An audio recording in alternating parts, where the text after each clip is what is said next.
broadcast to enable the press and the public to view it. We are meeting virtually in response to the limitations placed on governance by the COVID-19 pandemic. The City Solicitor has advised that this meeting will be run by reference to the model standing orders as set out in the Local Authorities Coronavirus Flexibility of Local Authorities Meetings Regulations 2020, number 392. Please can members and officers turn their microphones off when not speaking, and I will ask the opposition spokespersons to introduce themselves, followed by the officers attending today's meeting. Councillor Smythe. I'm Councillor Judith Smythe from St Jude Ward, and I'm a member of this committee. Claire Udy. Councillor Udy. Hi, I'm Councillor Claire Udy, and I'm an oppositional spokesperson for the Progressive Portsmouth People Group. Thank you. Right. Could we have the officers to introduce themselves? Mr. Maguire. Thank you. I'm Ian Maguire, the Assistant Director for Planning and Environmental Growth for PCC. Right. Officers present. Is Rachel Cutler present? Sir, apologies. No, she was intending to be. She may well be joining us. I have no idea what that sound was, but we'll put it down to an attack from the skies. Eze Ekeledo is here? No. So you're simply going to have to put up with me, I'm afraid. I'll be able to cover both items on the agenda. Yeah. Okay. Vicky Pletus. Vicky Pletus present. And last but not least. Hello there. Stuart Agland present. Thank you. But the first thing we have is apologies for absence, and Councillor Luke Stubbs, who is normally the Conservative spokesperson, is unable to be here. Councillor Donna Jones is standing in for him, but she is a magistrate and appears to be held up at the Magistrates' Court. So that's the statement of apologies for absence. Are there any declarations of interest? There's only one from me, which is that I do have a planning application in for lopping bits off a tree in a conservation area, but I do not think this is a material problem. Right. Councillor Mason, does that come into committee? Sorry? Will that have to come, Councillor Mason, does that have to come to committee? That will have to come to committee at some stage, yes. Well, I look forward to giving you a grilling. Councillor Smythe. I have a planning application in for the conversion of the back of a property which I'm going to move into later on. Okay. But I don't think that's material to this agenda. No, I think neither of ours are material to the agenda. Councillor Udy, do you have a planning application which is immaterial or material to the agenda? No, I might just put one in for the sake of it for next time, though, because I can put a planning application on anything, can't I? Okay. We now come to the substantive items on the agenda, which there are two. The first is the local development scheme revision, and the way I intend to handle this is to ask Mr. Maguire to introduce the matter. I will then ask the opposition spokespeople whether they have comments, questions, objections. I will then ask any questions which I may have, and we will then come to a decision. Okay. Mr. Maguire. Thank you, Councillor Mason. So the local development scheme members, as I know you're aware, is fundamentally the timetable for the local plan and the development plan for Portsmouth. We have had to bring to you an amendment to that timetable to reflect primarily and overwhelmingly the delay caused by the COVID situation. This has obviously put pressure on officers from a resourcing point of view to be able to complete the timetable we had, but also required us to revisit when we were undertaking public engagement to ensure we could do it in an effective way at a time where we hope there is a greater ability for people to engage in larger scale public meetings and engagements so that we can assist people to understand the next stage of the plan making cycle, which is under Regulation 18, a issues and options consultation, the final of those first stage consultations, which would now be occurring later on this year. Members, you've all received the revised local development scheme and the covering report, so I don't propose to present that in a screen share or similar, though of course I can do so if that would assist. But you will therefore be able to note that the amended timetable we're now looking at is to look at a consultation for Regulation 18 later this year, now looking to be towards early 2021, so this winter, and then consequently moving the next stages of the consultation, Regulation 19, and submission and examination back in a proportionate way. I would explain, unfortunately, at this point that while this expresses the council officers' best estimate of a reasonable timetable to deliver your local plan work, which obviously includes statutorily defined periods of public consultation and the appropriate time to consider those consultation responses and obviously engage with decision makers, the planning committee, to ensure they can adopt or amend any policy suggestions arising from those consultations. That timetable is likely to require constant review in the next year, as government has been very clear about its intentions to review the overall planning system with quite substantive changes. There are 3 current live consultations, all of which, if brought into act either through policy guidance or primary and secondary legislation, would require an amendment to the timetable as we adjusted either the core evidence underpinning the plan, such as our housing need assessment, or indeed the delivery mechanisms for development, such as zonal planning or alternative definitions of affordable housing and affordable housing thresholds, all of which are currently under consultation.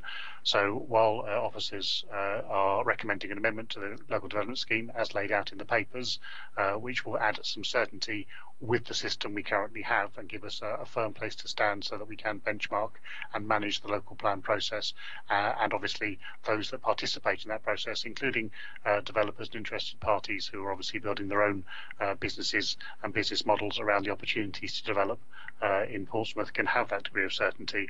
It is only fair and reasonable to tell you at this time I would not be surprised if we need to have a further conversation with you in the coming months as and when government move forward with the proposals they're including in their current white paper and consultations. But if those proposals don't come in or don't substantially change the position for Portsmouth, we believe this is a robust, if ambitious, timetable to achieve a new local plan for Portsmouth in the quickest possible way.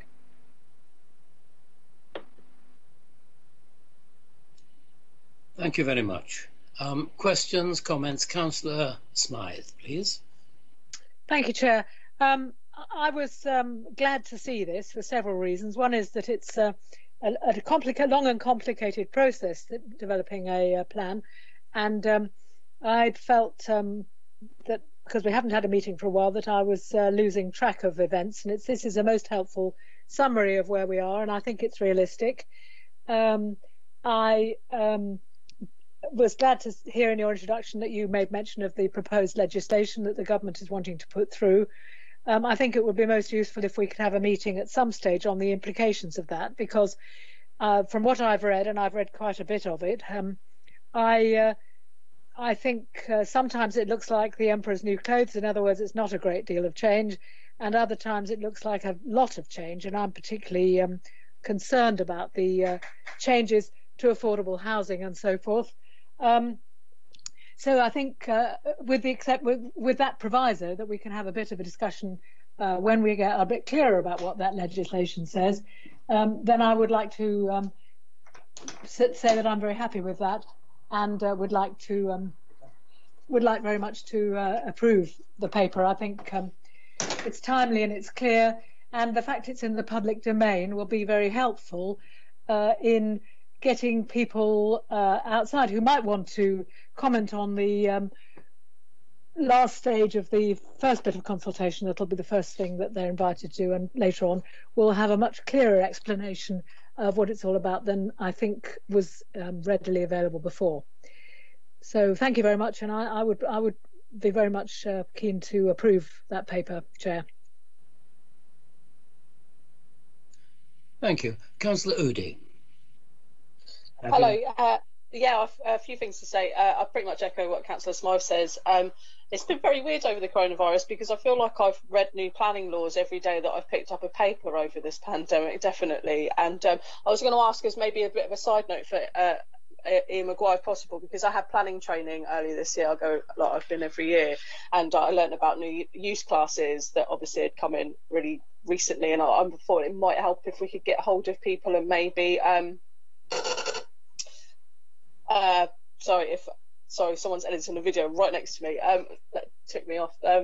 If you could email everyone about the planning laws that have come in this year about people on planning committee and stuff, because I think some people might not be aware of it as such, and I guess that people might question it in a meeting, not knowing, thinking it was from before, because obviously I learned a lot more new things, and as it's changing almost every day in the paper, and trying to clarify what the law is, always what is about to become really, like about in fact affordable housing and different prior approvals that I've been reading about. But anyway, I'm rambling, but thank you, and it's lovely, and yes, good.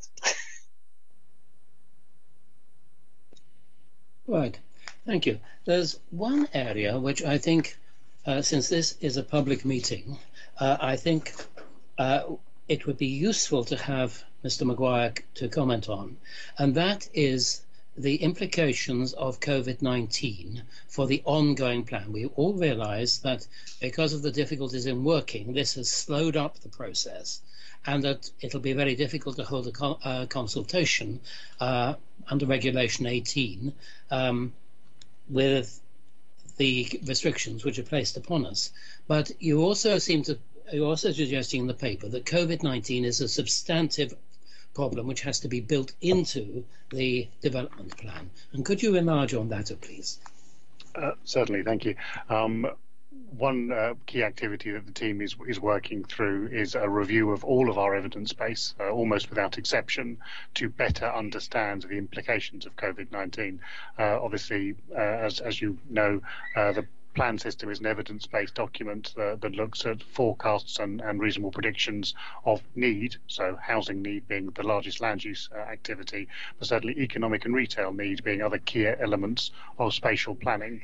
I think it would be unsurprising to say that most industry commentators believe economic retail need, and indeed how people commute and move, is obviously very different today than it was this time last year, but it is strongly felt by most that there will be permanent changes to how people choose to live and work, shop and recreate, and understanding those implications so that we can plan properly for Portsmouth is obviously a key issue.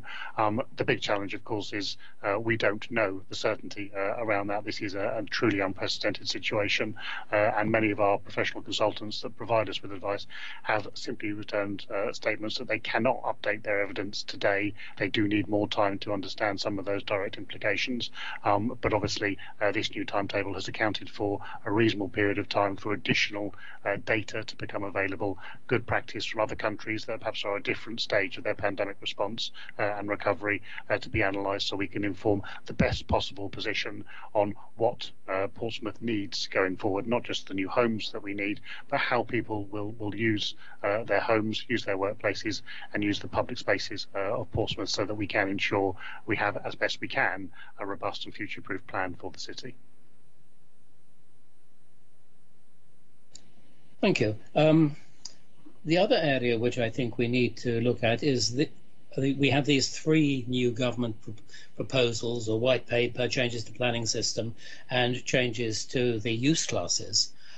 When do you expect the consultation to have produced the government consultation to produce some results which we can build in to the ongoing development of the plan? Certainly. So there's a number of different, as Councillor Udi referred to it, that we've been sort of had a lot of things thrown at us over the recent months. So in July, there were changes to both the Use Classes Order and the General Permitted Development Order. They are live legislation now with effective dates of the 1st of September. So at that point, that does change. Some of it is simply language in some ways. So the Use Classes Order has been amended to amalgamate use classes. So sites that previously could only be operated as a shop can now be operated as a shop or an office. To give you a very simple solution to that. That does obviously change how we do spatial planning, as previously we allocated and protected certain sites for shops and certain sites for offices, and we therefore need to review what that means in a more flexible future plan from September onwards, as the government has already legislated for that. The British Development Order similarly does allow significant upward extension of buildings with a significant number of conditions and caveats, however, so that may be less significant to Portsmouth as a place, but does again show a direction of travel for government intent to be more permissive, especially with scale of buildings to meet housing needs. Those things inform the two other consultations Councillor Mason referred to, the general white paper and a shorter immediate consultation called Future Changes to Planning.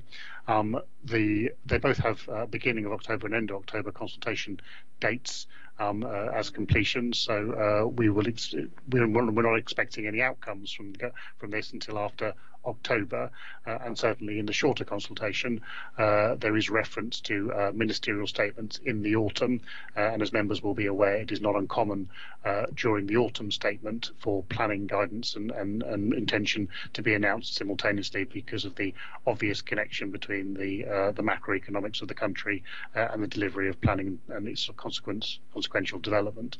So timing-wise, we do anticipate immediate changes under the planning for the future consultation to be announced alongside the autumn statement, with obviously potentially transitional arrangements bringing it in towards the end of this year. Those may well require us to have a look at our LDS again, depending on the scale and implications of those changes, one of which is associated with the standard methodology for assessing housing numbers, obviously a key backbone evidence document for the city. The white paper is just that. It is a white paper, so an early stage of legislative production.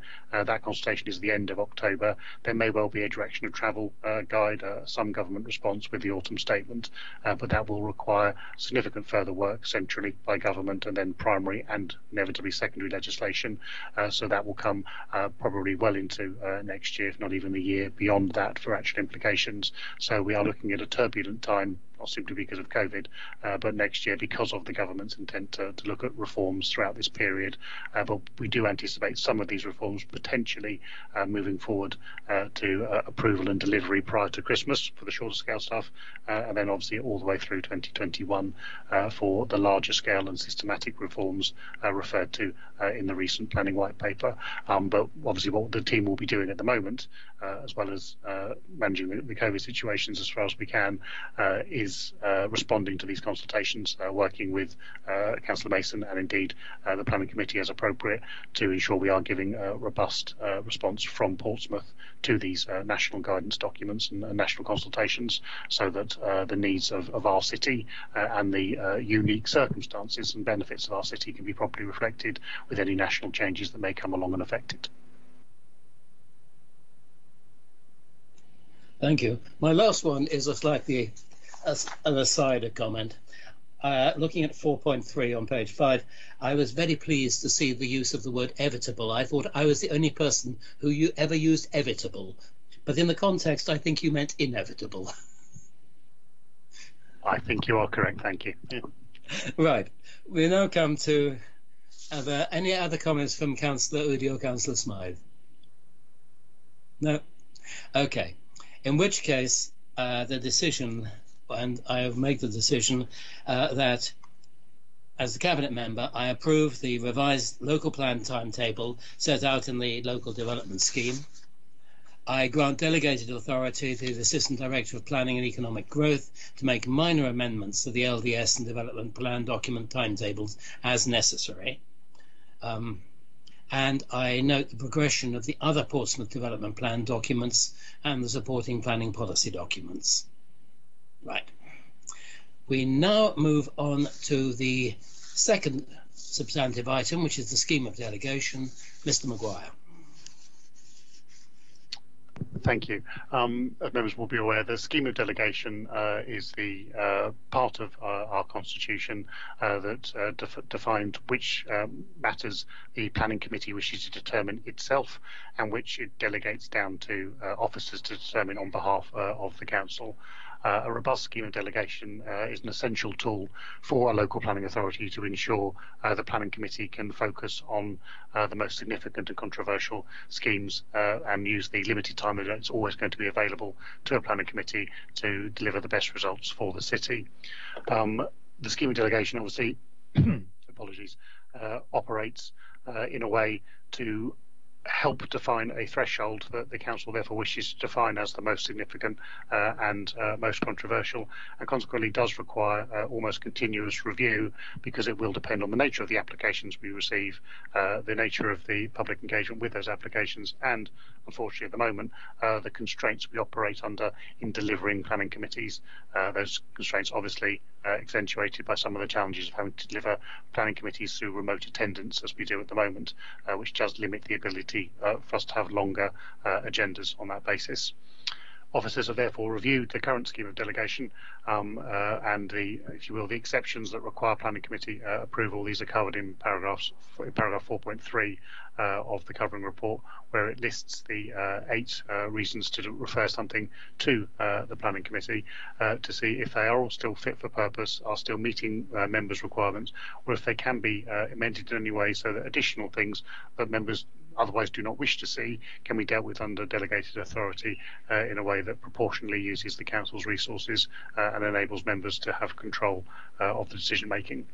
Going through the options of where amendments might be made and looking at the most common reasons that matters come to the planning committee, it has been identified that there's really only one area where we feel the scheme of delegation would benefit from alteration, and that is covered under paragraph 53 of the scheme, which currently requires larger schemes to come to planning committee, and those larger schemes are defined by 2 metrics of 1,000 square metres or more if it's non-residential, or 6 or more new dwellings if it is a residential scheme.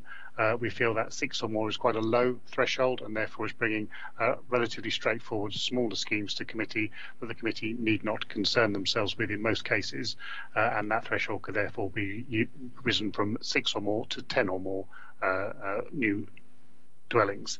This would also align with the definition of major development, so it would be perhaps clearer and more easy for developers to understand what it does require a planning committee consideration. I would stress, however, all of these requirements to get to planning committee work mutually. So there is a threshold for public objections to bring the matters to planning committee. There is the ability for members to bring matters to planning committee, and other exceptions as well. So simply by raising this threshold, that doesn't affect the ability of residents to object and have something come to planning committee, or indeed the ability of members to ask for something to come to planning committee. This would just be a scenario whereby if we had no objections and deputation requests, no members asked it to come to planning committee, but it is nevertheless a reasonably sized scheme, it would then define whether or not it has to be dealt with by the committee, or whether in that circumstance, when in effect neither residents or members have expressed any concerns of great magnitude, we could therefore deal with it efficiently under the scheme of delegation. So that amendment to the appropriate paragraph is proposed within this report, and obviously I'm happy to take any questions. Councillor Smythe, you were waving at me. I'm happy to accept this recommendation. I think it makes sense. There are enough caveats in it to make sure that anything could come to committee if there was a strong feeling among members, and that's fine. I just wondered if any feedback at all had been taken from the public on this change. That was my first question. And my second question was, I wondered if I know that members of the public sometimes are mystified about why some things come and some things don't. And I wondered if we could be a little bit more explicit, perhaps in the preamble to the planning committee, to explain why it is that the applications that are before us, and why others have been agreed under delegated authority. So those 2 points, please. Yes, no, no public engagement or consultation has occurred on the scheme of delegation, because obviously it is for the internal processes of the council. As I say, it's a matter of continuous review. Clearly, if having amended the scheme, or indeed not having amended the scheme, having operated any scheme, it resulted in concerns raised by members of the public, or indeed members feeling that the committee agendas were too long, had the wrong things in it, too short, we will be able to look at further amendments as a part of that process. So, if you will, the matter is always in live consultation rather than we've done specific consultation on this individual proposal. It is common practice, though I wouldn't like to say it's universal, and therefore I will look to ensure that it becomes universal, to include at the beginning of every planning committee report at the committee the reason why it's at the committee. So it would say this matter is referred to the committee as it is an application by a member of the committee or something of that nature. So that is common practice, but I do not feel it is currently a universal practice. I would have to check our records, but it's certainly good practice, and I will speak to the team to ensure that does occur. Thank you, Ian. Thank you very much. Any other comments, Councillor Smythe? No? No, thank you, Chair. I was happy. I thought it was logical, and that was the right thing. And I guess, again, things might change when the new legislation comes in, but we keep this constantly under review. Thank you. Right. Councillor Udi? I think I've lost Councillor Udi. Right. The only question from me... hello. Councillor Udi, you're back. Sorry, I realised when I was checking something on my phone and I brought my screen down briefly, apparently it just completely cuts me off, but I don't have anything to add, and thank you. Okay, thank you. My only question is concerning practice. Quite clearly, these are fairly well defined areas. But if there are any grey areas, I assume your normal practice would be to discuss these with the chairman of the planning committee. Yep. Yes, one of the exceptions that is always good practice, and indeed we have included in the scheme of delegation, is the ability for officers to bring anything to planning committee if we feel it's appropriate.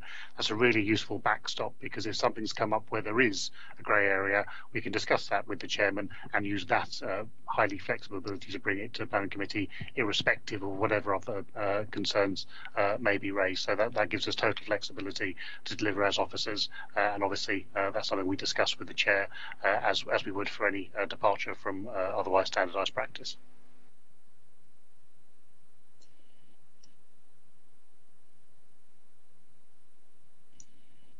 Having unmuted myself, thank you very much. There comes the decision.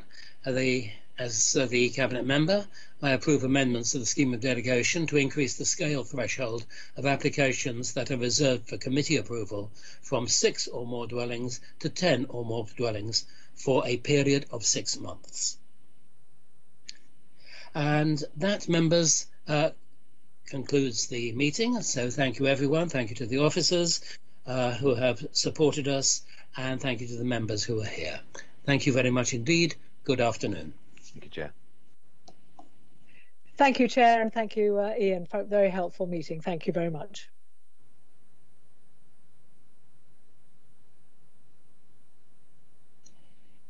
Right.